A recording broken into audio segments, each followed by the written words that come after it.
La chimie, de plus en plus sollicitée face à la crise du Covid-19 qui a obligé les écoles à fermer les portes, les élèves confinés. Nous sommes en chimie, bien sûr, avec les élèves de niveau première CD pour parler des exemples de composés organiques oxygénés. Et ce serait avec le professeur Aglago Dodi. Mais bien avant, l'inspecteur est là également, l'inspecteur Saba. Bonsoir, inspecteur. Bonsoir. Alors, nous sommes avec les composés organiques oxygénés. Nous sommes avec les composés organiques oxygénés. Nous allons revisiter les alcools que nous connaissons bien. Nous allons revisiter l'acide éthanoïque qui est un composant majeur du vinaigre. Et nous allons revisiter également l'éthanal. Alors, donc, au cours de cette séance, le professeur va nous apprendre à préparer du gel alcoolique, le désinfectant, et aussi comment prépare-t-on le sorabi chez nous. Il va nous rappeler cela. Et voilà ce que nous allons. Alors, l'éthanol, l'éthanal et l'acide éthanoïque, c'est avec le professeur Aglago Dodi que je vous présente juste après le générique.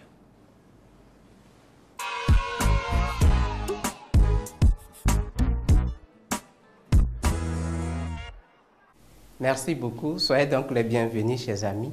Alors, comme on l'a déjà dit dans l'introduction, nous allons parler aujourd'hui de l'éthanol, l'éthanal et de l'acide éthanoïque qui sont des composés organiques oxygénés.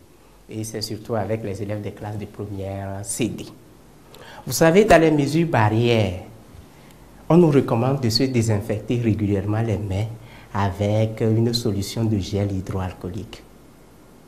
De quel alcool parle-t-on? Comment est-ce qu'on obtient cet alcool? Quelles sont les propriétés de cet alcool?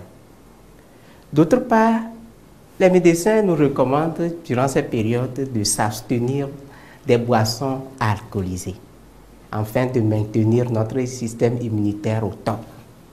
Alors, quand est-ce qu'on peut savoir que je suis sous l'effet d'une boisson alcoolisée? Autrement, comment est-ce que nous pouvons fabriquer des alcotests? Et à la maison, chers parents, voilà, lorsque vous laissez une boisson et puis ça se perd, voilà. Au lieu d'appeler les enfants pour dire venez ouvrir la bouche, je vais sentir, non. Vous-même, vous allez réaliser le test et voilà, la personne qui a pris votre éthanol, bien votre sorabi, bien votre boisson, vous allez facilement la voir. Ce sont là donc les éléments que nous allons apprendre au cours de cette activité. Et donc, nous allons se servir de ces différents matériels que vous voyez ici. Il y a une boîte de modèles moléculaires. Parmi les verreries, nous avons le bécher, les lamelles, ensuite des tubes à essai. Et de l'autre côté, nous avons des flacons contenant de l'alcool, permanganate et d'autres solutions qui vont nous aider à mieux vivre ce cours. Nous allons commencer tout d'abord par la présentation de l'éthanol. La molécule de l'éthanol, la voilà. C'est ça que nous avons ici. Elle fait partie de la famille des alcools qui sont caractérisés par le groupe fonctionnel OH. O, le rouge, la boule rouge, c'est l'oxygène. Blanche, nous avons l'hydrogène. Noir, carbone. Donc, de formule CH3, et on a le CH3. Ici, on a CH2 et enfin OH.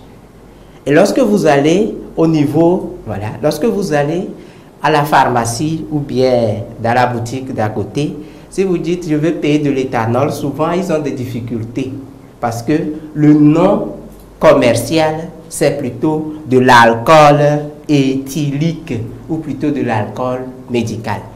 Donc il s'agit de l'alcool éthylique ou bien de l'alcool médical que nous sommes en train de parler. Le deuxième élément que nous allons étudier c'est l'éthanal.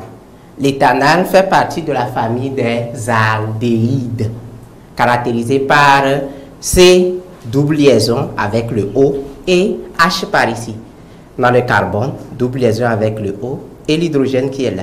Donc la formule, ça fait CH3, CHO, comme nous pouvons l'observer sur le schéma ici.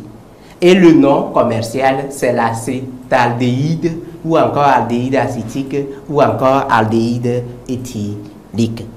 Alors, comment est-ce que nous pouvons obtenir ces différents produits que nous venons d'avoir.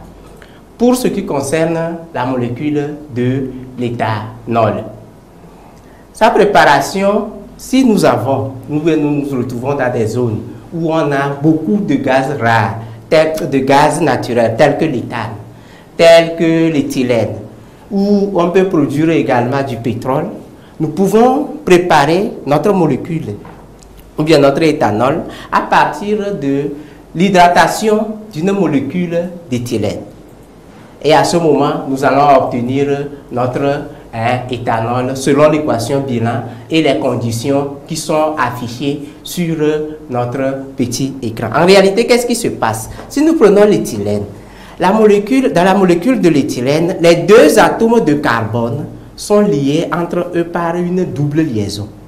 Les deux atomes de carbone sont liés par une double liaison. Maintenant, lorsqu'on va faire intervenir la molécule de l'eau, H2O, dans les conditions que nous avons là-bas, cette eau va rompre cette liaison-là. En conséquence, nous allons obtenir au finish notre molécule de l'éthanol. Et si vous observez bien, l'équation est bien vérifiée. On a deux atomes de carbone, 1, 2, 3, 4, 5, 6 atomes d'hydrogène et un atome d'oxygène. Voilà. Ça, c'est la préparation de l'éthanol à partir de l'éthylène. Mais chez nous ici aussi, nous arrivons à produire de l'éthanol. En quoi faisant? À partir de la fermentation des jus sucrés. Et si on parle des jus sucrés, c'est les jus que nous pouvons obtenir à partir de la canne à sucre, à partir des mangues que nous avons abondamment actuellement, à partir de vin de palme, etc., etc. Alors, quel est le processus à suivre? Vous allez tout d'abord broyer votre fruit pour extraire le jus et ensuite vous allez ajouter des levures. Et lorsque vous allez ajouter des levures, il y aura une fermentation. Et au cours de cette fermentation-là, nous aurons l'équation bilan, la réaction-là, qui est en train de s'afficher sur notre petit écran. En réalité, C6H12O6, c'est-à-dire la molécule de glucose, va se transformer en éthanol et au même moment, il y aura aussi le dégagement du CO2. D'où vient le CO2? Le CO2 là, vous allez constater que lors de la fermentation, il y a une levée, une augmentation de votre pâte ou bien de votre jus. Ce que vous avez vous avez préparé pour, vous avez ajouté votre levure et vous avez laissé en fermentation, ça va augmenter de volume. Et ceci est dû au dégagement du CO2 que nous voyons là-bas. Donc actuellement, avec les mangues que nous avons un peu partout, nous pouvons produire de l'éthanol pour offrir à nos médecins afin de pouvoir mieux lutter contre cette pandémie qui en fait fait du mal à tout le monde. En ce qui concerne la molécule de l'éthanol, nous pouvons l'obtenir également à partir de l'éthylène. Et à ce moment, on va faire agir sur notre molécule de l'éthylène une molécule du dioxygène, O2. Et lorsque le O2 va venir dans les conditions qui sont là-bas, ça va rompre les doubles liaisons et nous aurons au finish notre molécule de l'éthanol. On peut obtenir également la molécule de l'éthanol à partir de l'hydratation de l'acétylène. Et à ce moment, qu'est-ce que nous avons? En fait, si on prend la molécule de l'acétylène, les deux atomes de carbone sont liés entre eux par 3 liaisons. Donc, lorsque la molécule de l'eau va venir dans les conditions présentes de l'acide de mercure, sulfate de mercure, notre triple liaison que nous voyons ici va se rompre et au finish, nous aurons notre molécule de l'éthanol. Alors, on va commencer par faire quelques magies en commençant par l'oxydation de l'éthanol.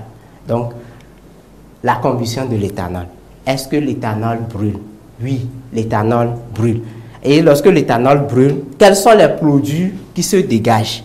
Donc, nous allons réaliser cette expérience-là. Donc, voilà notre flacon de l'éthanol. Nous allons verser un peu ici. Voilà. Et on va envoyer une flamme. J'espère que vous êtes tous au courant avec moi de cette image d'une main d'une personne carbonisée juste parce qu'il a passé du gel hydroalcoolique et est parti à la cuisine. On ne sait pas comment ça s'est passé. Et puis, voilà, il s'est fait brûler. Donc, attention, l'alcool, ça brûle, le sorabi brûle. Faites énormément attention avec cela. Maintenant, nous allons récupérer le gaz, les produits qui vont se former. Hein, on va récupérer les produits qui vont se former. En réalité, l'alcool brûle avec une flamme bleue, mais compte tenu des conditions dans lesquelles nous sommes, ça fait que la réaction n'est pas totalement complète. Donc, nous allons récupérer les produits qui vont se dégager dans le flacon que je tiens à main. Voilà.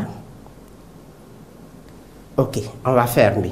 Alors, si vous observez bien, à l'intérieur, nous observons des buées d'eau. Hein, à l'intérieur de notre élaméière, nous observons des buées d'eau. Pour dire que lors de la combustion de l'éthanol, il y a formation de l'eau. Alors, on va caractériser le second produit. En réalité, voilà l'équation bilan que nous avons. Donc, pour caractériser le second produit, qui n'est rien d'autre que le dioxyde de carbone, nous allons verser un peu de l'eau de chaux dans notre récipient. Donc, je vais verser un peu de l'eau de chaux. L'eau de chaux, c'est une solution qui est incolore. Hein? Je vais verser là, vous allez voir. C'est comme de l'eau. Hein? C'est incolore. C'est ça que nous avons ici. Alors, je vais agiter l'autre, agiter ici aussi. Et on va voir le résultat que ça va donner. Ok, c'est ça. Donc, si on observe ici, on constate que c'est de couleur, notre solution a changé de couleur. Hein, c'est comme si on a versé un peu de lait dedans, alors qu'ici, ça reste incolore. Hein. Dans le verre ici, hein, c'est comme si on a versé un peu de lait dedans, c'est devenu un peu blanchâtre, alors qu'ici, c'est incolore. Hein, c'est incolore. Et là, on voit la différence. Donc, s'il y a changement ici, c'est parce que lors de la combustion de notre éthanol, il y a eu dégagement d'un gaz. Et c'est ce gaz qui a causé ce changement. C'est ce gaz que nous appelons le dioxyde de carbone. Alors, il faut quand même rappeler que lorsque l'alcool brûle, hein, voilà normalement le résultat qu'on devait avoir. C'est avec une flamme bleue. Hein, c'est avec une flamme bleue. L'autre propriété de l'éthanol que nous allons voir maintenant, c'est l'expérience de la lampe sans flamme. Il s'agit de l'oxydation ménagée de notre éthanol. Alors, je vais verser dans notre bécher ici encore de l'éthanol. Cette expérience ressemble un peu, que les chrétiens m'excusent,